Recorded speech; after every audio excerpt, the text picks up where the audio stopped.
you realize as an entrepreneur that you need help, the sooner you'll start seeing your business scale. The longer you wait to try to have all the work of your business being done by you, the more it's just going to be stagnant, because there's no possible way that something can scale without the help of other people. So as a business owner, as an entrepreneur, I used to be a winging entrepreneur. I thought I was an entrepreneur. I wanted to call myself an entrepreneur, but I was an independent contractor that did everything myself. I did all the paperwork, processing. Everything was me, and I was always annoyed why the business wasn't growing until I got an assistant. Then I realized the only way things can scale is by getting help. So today I want to talk to you about what things I look for when hiring a personal assistant for myself. I have a list of them that I'll go through with you, and some of the responsibilities on what they did for me. By the way, in my life, I went through 26 personal assistants before the 27th one stayed with me for nearly 10 years.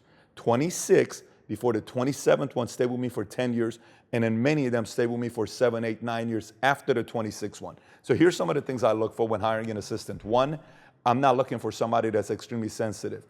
If somebody is up one day, down one day, this, boyfriend, girlfriend, problems, it's just not going to work out, because too much sensitivity as an assistant brings out more stuff on you. And the job of an assistant is to take a lot of the load off of you for you to focus on the things that you need to do.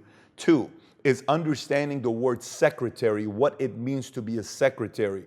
The word secretary means somebody that keeps secrets. So if you're going to be an assistant, you need to explain somebody what it means to be an assistant, and the fact that one of their jobs is to keep secrets of whatever you talk to them about behind closed doors about the business. Three, I like to hire assistants that speak multiple different languages.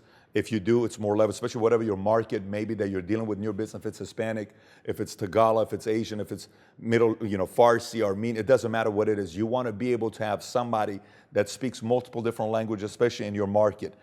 Next one is not being scared of me. I don't need an assistant that's scared of me. I'm not somebody that I'm looking for. If I challenge them, they get too timid. I'm not looking for that. I want you to be able to work with me and not be afraid of me, because you're serious yourself about wanting to be in business and learning, because I'm going to teach you a lot about business.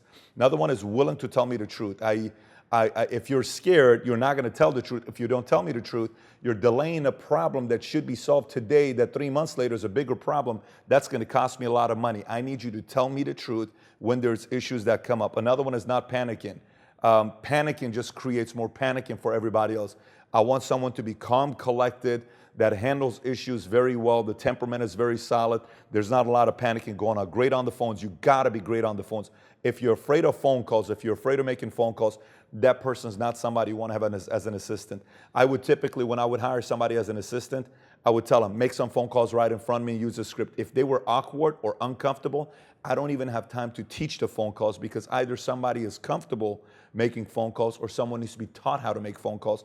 I need somebody that's already comfortable knowing how to make phone calls. Pleasant voice. I like a pleasant voice that's over the phone. You enjoy talking to them. I'm not concerned about an accent. If somebody even has a broken accent, I'm totally comfortable with that, because I have a broken accent, but I'm looking for a pleasant voice over the phone. The other one is attractive to the eyes. When I say attractive to the eyes, I have friends that to them it's all about hiring models as assistants, because that's taking it to a whole different level. I'm not looking for seduction. I'm looking for attractive to the eyes is what I'm looking for. Another one is hardworking. You got to be able to be a hard worker. My assistants that have been with me for years, decade, 12, 13 years, some of them, they are people that work very hard regularly. They're not afraid of hard work. Another one would be they get along with people. They're generally good with people. They don't have a problem talking with other people. They get along. They're warm. They know how to build relationships with folks. That's very, very important as a good assistant. They're very protective. It's part of the secretary side. They're also very protective. There's no speaking behind your back, all that other stuff. That's not necessary for someone to do. I've hired people like that before. Very quickly, a short lifespan. The other thing I would tell you about an assistant, if you're going to try some out, is fire quickly. Don't fire long. Don't wait 6 months to fire somebody, because you're delaying an issue that you almost don't want them to be in too deep, that the relationship is strong, and then all of a sudden you fire them, it hurts. So if it's just not going to work out, you don't feel good about it, a week, 2 weeks, cut it right off the bat and let them know this is a trial for 2 weeks before we decide to move forward. Another one is no hanky-panky with assistants. I tell you this, and this may be a funny thing. Some people will say, did he just say hanky-panky? I actually did say hanky-panky. Why? I think sometimes executives and entrepreneurs, overpower their position to emotional day, and next thing you know, they're staying there late and something happens. It is the worst thing you can do. Imagine all those years you put together on having this person be your right-hand person, and then all of a sudden that gets involved. It hurts everything. There's no more leverage. There's emotions attached. There's continuous distractions that could happen with that. You got to cut that relationship and start all over again if that has happened before in the past. Now, what do they do for you? I like reports. I like a lot of reports. I like to know birthdays. I like to know events. I like to know things that are specific to me that you give me a report of. It's very, very detailed on what things I'm looking for from this person. I give them books to read on a weekly basis. I expect them to read books, specific areas to become better leaders. Now, you may say, well, I keep hiring assistants, but I lost a good one, and I lost another good one, and I lost another good one, because eventually you need to pay them well. And if you don't, they're going to go to somebody else who's willing to pay them well.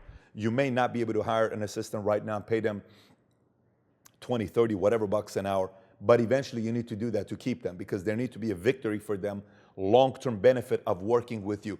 And if you do that right, and you're a hardworking person, and you get the right assistant, and then from there you take that same exact philosophy with hiring other staff around you, help around you, support around you, around the same exact mindset, next thing you know, you're building an incredible culture of support team at the home office of your business that helps you scale it to new levels that you alone could never, ever do by yourself. That's why you need help. If you got any questions about assistance, send me an email. I'll get back to you at my earliest.